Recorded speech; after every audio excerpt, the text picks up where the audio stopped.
Clear beats clever in all things, right? You will need to repeat yourself until you die. No one cares. No one is listening. And so I had so many people were like asking, like, what was the secret behind the launch? It's like, I made 5,000 ads that pretty much said the same thing. Like, that was it. And still most people didn't attend the launch, right, of the book. And we still broke the records and did all the sales and donated all the book. We did all that stuff. And still the vast majority of the people that I have in my audience, one, didn't even find out about it. And two, even if they did find out about it, didn't come.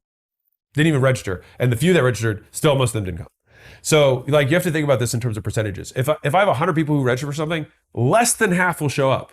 If I have 1,000 people who find out of something on an ad, less than 2% of them will even click, right? So you're dealing with such small percentages that the idea that you want to be clever in any way is ridiculous. And I would say that the longer I've been in business, the more I emphasize clarity over cleverness. I emphasize simplicity over complexity.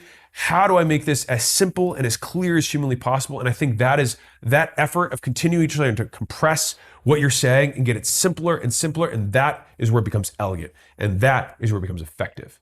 And I would say like that is just it was a lesson that I was reminded of. I had a friend of mine, we were jamming back and forth. He had a massive campaign for his company. He spent a day out here with me, and we were going through everything, and his team had this really complex marketing structure. He's a phenomenal marketer.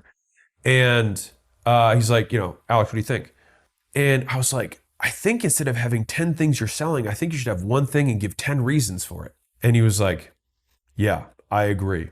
And so he simplified everything down to one big benefit and 10 reasons for that thing, and had the highest converted campaign he had ever done in the history of his company. And he has a very successful company, and it's been very big, and he's done it for a very long time.